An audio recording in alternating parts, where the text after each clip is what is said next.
Mr. Hoyer, I think you are first up. Thank you very much, Mr. Chairman.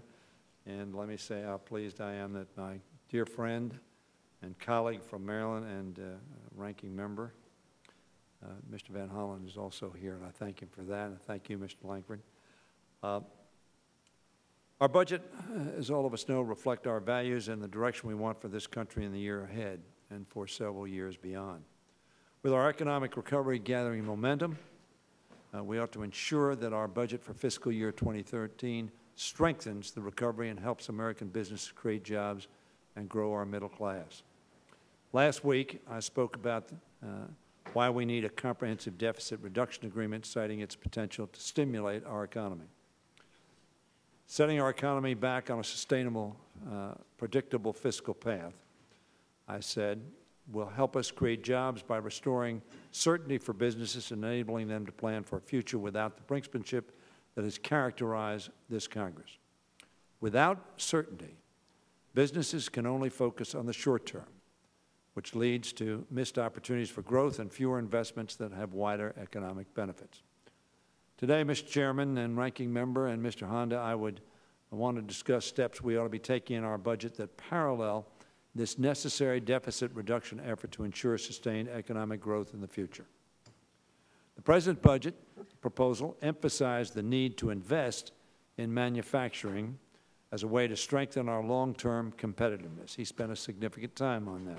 The budget recommendations he proposed include a number of items from House Democrats' Make It in America plan.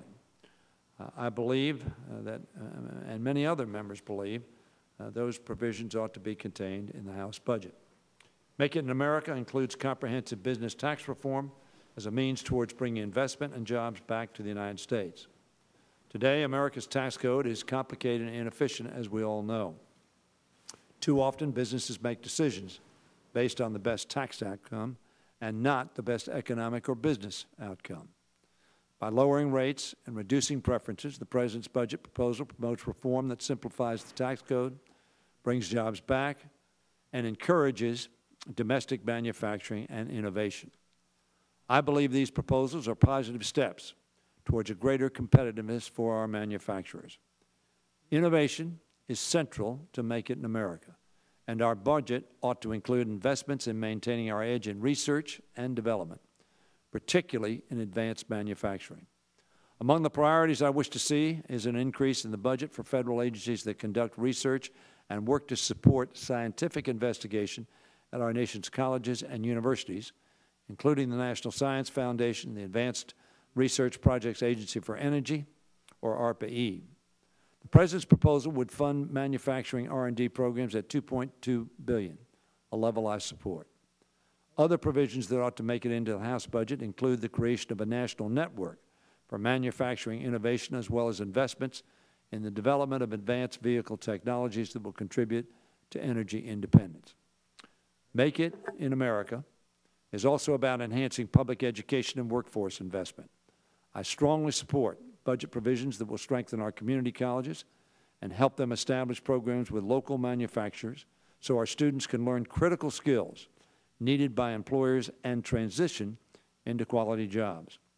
Our budget ought to continue making higher education affordable for all, including students from low-income families, by sustaining Pell Grants at least at the current levels of $5,635. In fiscal year 2013, our public education system deserves investments that enable teachers to prepare their students to achieve no matter what careers they pursue. Our Make It in America plan also invests in rebuilding this country's crumbling infrastructure and laying the groundwork for future growth by building new roads, railways, seaports, airports, and energy projects so that businesses can power their facilities and easily move their products across the country and around the world. We can achieve this through the establishment of a national infrastructure bank, which will leverage public and private capital to finance large-scale projects. The President's proposed this, and our colleague Rosa DeLauro has for many years. We can advance clean energy production by supporting domestically manufactured technologies that generate power and improve energy efficiency. Finally, Mr. Chairman and Mr. Van Hollen, our budget ought to help us level the playing field for American workers and businesses by providing incentives for insourcing and supporting programs that help increase exports. Mr. Chairman, I want to thank you again for the opportunity to discuss these priorities with you, which are not only mine, but are shared by many members and by a large number of Americans.